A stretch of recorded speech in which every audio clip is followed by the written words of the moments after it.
On estime à 3 millions le nombre de Français atteints d'une maladie rare, 30 millions en Europe. Derrière ces chiffres, beaucoup de souffrance, celle des malades eux-mêmes bien sûr, mais aussi celle des familles. À 25 ans, Justine est atteinte du syndrome d'Ehlers-Danlos. Il n'existe ni antidouleur ni traitement pour stopper l'évolution de cette maladie. C'est une maladie rare qui est très douloureuse, très fatigante.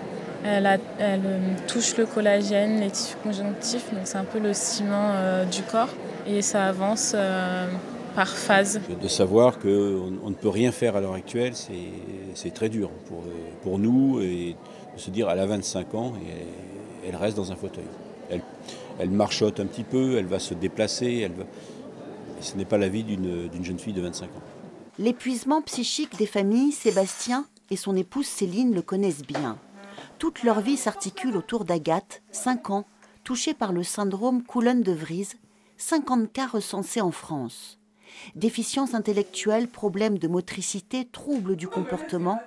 Le couple passe son temps chez les spécialistes, psychomotriciennes, orthophonistes, éducateurs spécialisés. C'est pas toujours simple, donc c'est aménagement des emplois du temps. Moi je suis passé à 80% pour pouvoir assurer une partie des suivis d'Agathe. Mais vous tenez bon? Oui.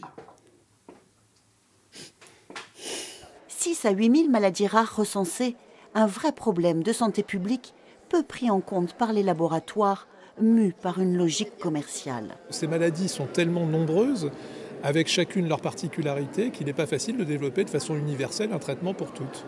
En tout cas, aux yeux des laboratoires, elles ne sont pas assez rentables, entre guillemets.